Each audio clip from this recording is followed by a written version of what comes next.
আমায় ক্ষমা করে দিন সাধু বাবা, আমি না জেনে একটা ছোট্ট ভুল করে ফেলেছি।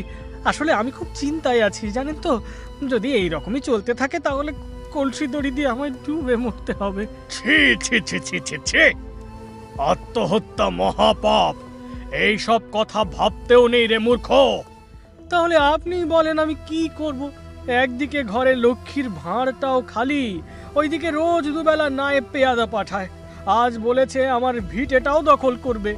আমার যে আর কিছুই থাকলো না সাধু বাবা, কিছুই থাকলো না। শোন, আমি তোকে একটা মন্ত্র বলছি। এই মন্ত্রটা জপ করলে তোর কাছে এক ইচ্ছে পূরণকারী ভূত আসবে। তুই ওকে তোর সব ইচ্ছে বলিস, ও পূরণ করবে। সত্যি ইচ্ছে পূরণকারী ভালো ভূত? বাবা, বেশ বেশ। কি কিন্তু কিন্তু মন্ত্রটা কি সাধু বাবা? ওরে হতভাগা, এই মন্ত্র জোরে উচ্চারণ করতে নেই, মনে মনে বলতে হয়। শোন, কানটা এদিকে নিয়ে আয়।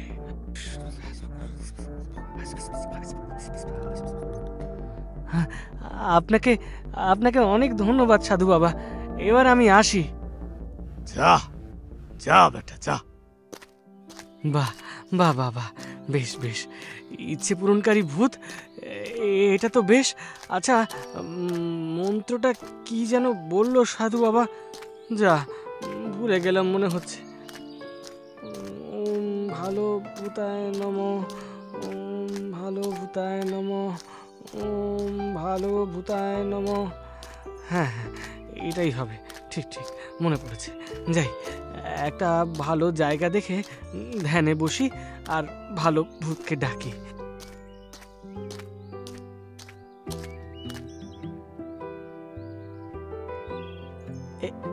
এই জায়গাটা বেশ ভালো, এখানেই বসি।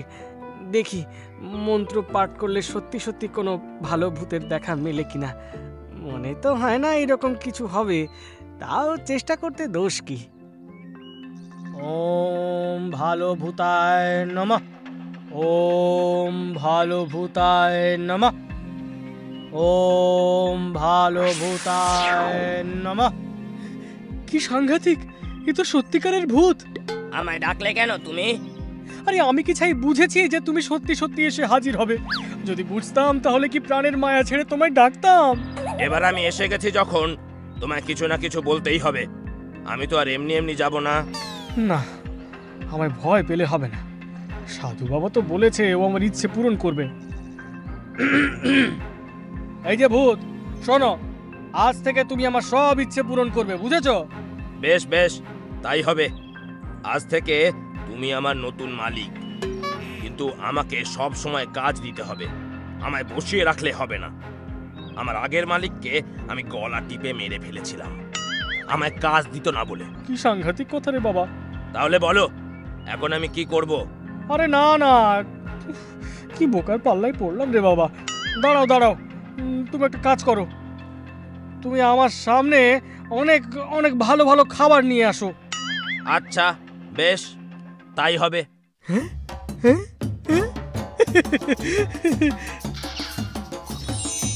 এই নাও তোমার খাবার, খাও।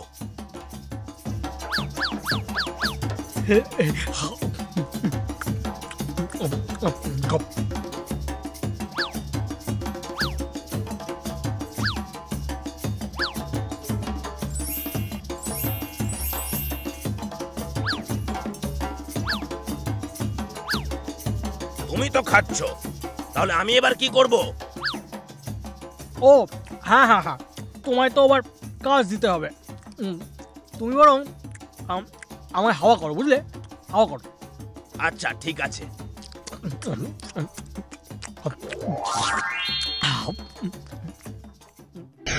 কি গো, এবার আমি কি কাজ করব? আমায় কাজ দাও। আচ্ছা বেশ, ওই যে দূরে একটা বড় প্রাসাদ তৈরি করে দাও। ঠিক আছে।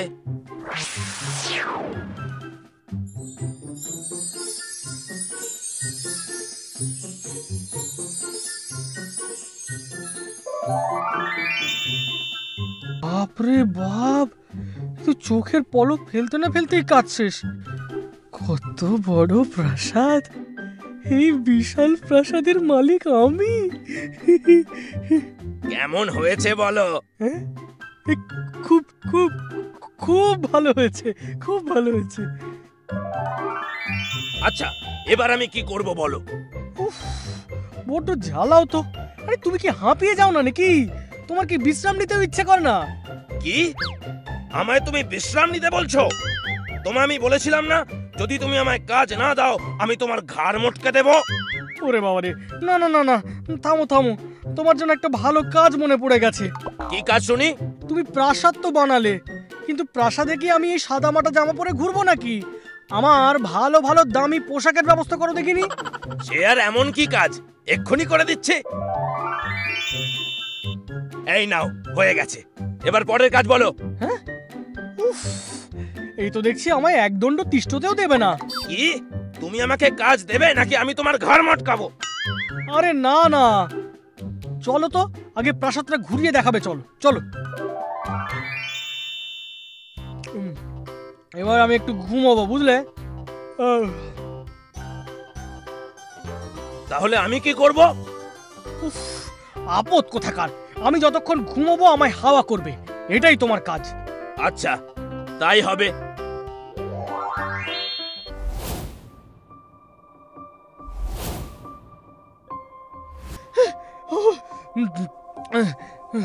সর্বনাশ হয়ে গেছে। যাও যাও, তুমি এক্ষুনি একবার আমার গ্রামে যাও। গ্রামে কার কাছে যাব?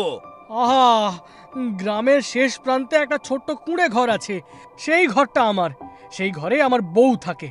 আমি এই এত কিছুর মাঝে আমার বউটার কথা ভুলতেই বসেছিলাম। এতদিন আমার খোঁজ না পেয়ে ও কেমন আছে কে জানে। তুমি যাও, ওকে আমার কাছে নিয়ে আসো দেখিনি। যাও যাও। আচ্ছা, এখনই যাচ্ছি। উফ, এ তো পুরো আকাট মূর্খ রে বাবা। আরে তুমি এইভাবে যেও না, এই রূপ দেখলে আমার বউ জ্ঞান হারাবে। তুমি আমাদের মতো মানুষের রূপ ধরে যাও। সে নিয়ে তুমি কোনো চিন্তা করো না, আমি মানুষের রূপ ধরেই যাব। আচ্ছা, তোমায় ভরসা করলাম, তুমি এসো তাহলে। হ্যাঁ,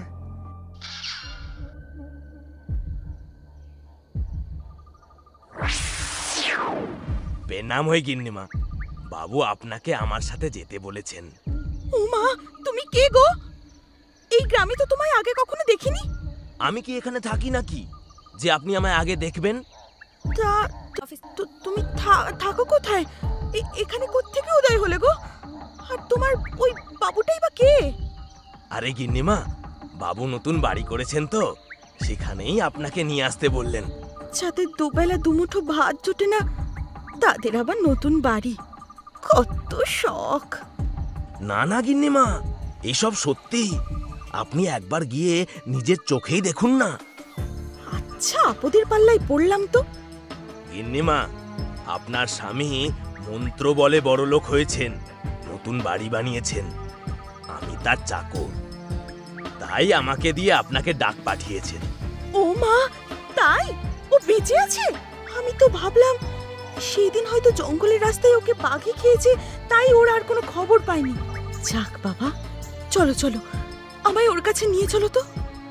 গিন্নিমা, এই রাজ্যের শেষ প্রান্তে রয়েছে এক মস্ত জঙ্গল, আর তারপরেই রয়েছে রঙ্গিলা নদী। সেই নদীর ধারেই কর্তামশাই মস্ত বড় একটা প্রাসাদ বানিয়েছেন। ও মা, তাই? কিন্তু সেখানে যাবো কি করে গো? কিচ্ছু চিন্তা করবেন না গিন্নিমা, কর্তামশাই রথ পাঠিয়েছেন আপনার জন্য। ও বাবা, রথ? তাতে করেই যাবেন আপনি। আর এই রথ উড়তেও পারে। নিন নিন, চলুন চলুন, আর দেরি করে লাভ নেই। রথে উঠবো, তাও জীবনে প্রথমবার। আমার যে কি আনন্দটাই হচ্ছে না। দেরি করছো কেন? উফ, তাড়াতাড়ি চলো না।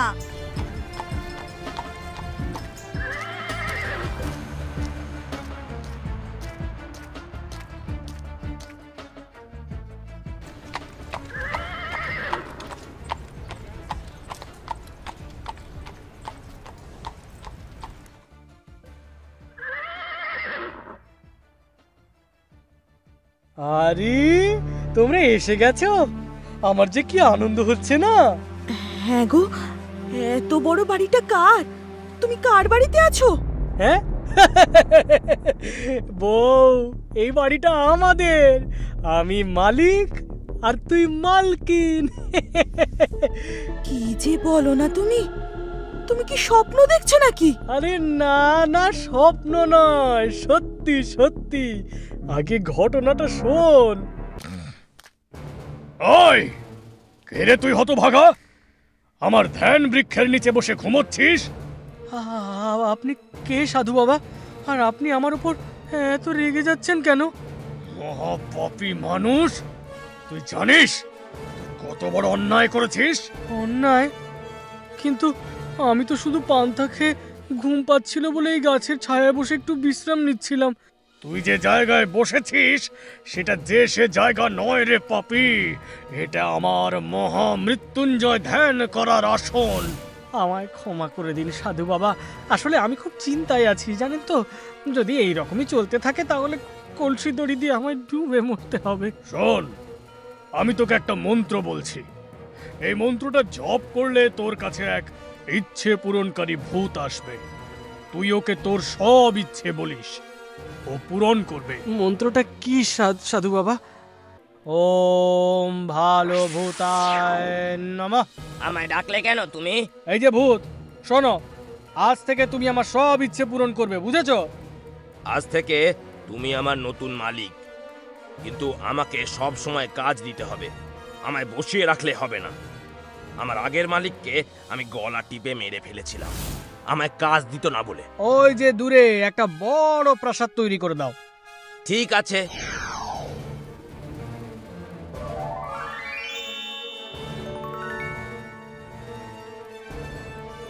বাপরে বাপ, তুই চোখের পলক ফেলতে না ফেলতেই কাজ শেষ। কত বড় প্রাসাদ! এবার বুঝতে পারলি তো? আমার তো পুরোটাই স্বপ্ন মনে হচ্ছে। অনেকক্ষণ হয়ে গেছে, আমায় এবার একটা কাজ দাও।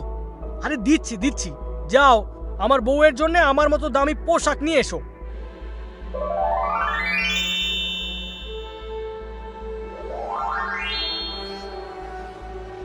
মা, কি সুন্দর পোশাক গো! এগুলো সব আমার নাকি? ওগো, শুধু রানীর পোশাক পরলে হবে, আমার সুন্দর সুন্দর মণিমুক্তার হারও লাগবে। এই যে ভূত বাবাজি, গিন্নিমার জন্য গয়নার ব্যবস্থা করে ফেলো দেখি এবার।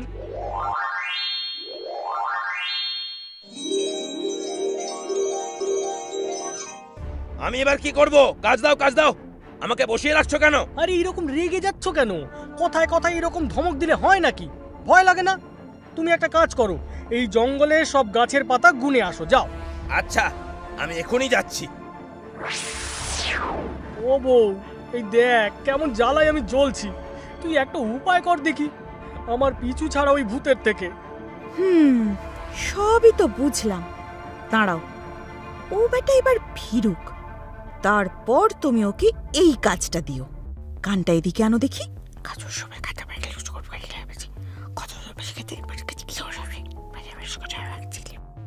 বউ, কি ভালো বুদ্ধি দিয়েছিস রে। উফ, আমি মনে হয় এই যাত্রায় বেঁচে গেলাম। নে নে, চল এবার একটু মন্ডা মিঠাই খাবি, চল। হ্যাঁ চল চল। 1,28,223,000 1,50,928,000 2,57,23,973। ব্যাস শেষ, এবার যাই। সমস্ত পাতা গুনে এনেছি। জঙ্গলের উত্তর দিকের গাছে 2,57,23,973টা পাতা রয়েছে, আর ওই দক্ষিণে রয়েছে। এই নাও, তোমার পরের কাজ হলো এই কুকুরের লেজখানা সোজা করা। আচ্ছা ঠিক আছে।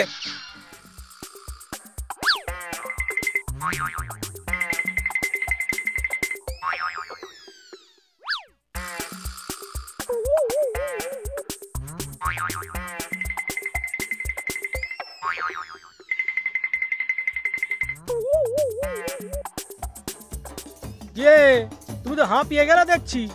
আচ্ছা, আমি যদি তোমায় কাজ দিতে না পারি তাহলে তুমি যেমন আমার ঘাড় মটকাবে, সেই রকম যদি তুমি আমার দেওয়া কাজ না করতে পারো তাহলে তোমারও শাস্তি হওয়া উচিত।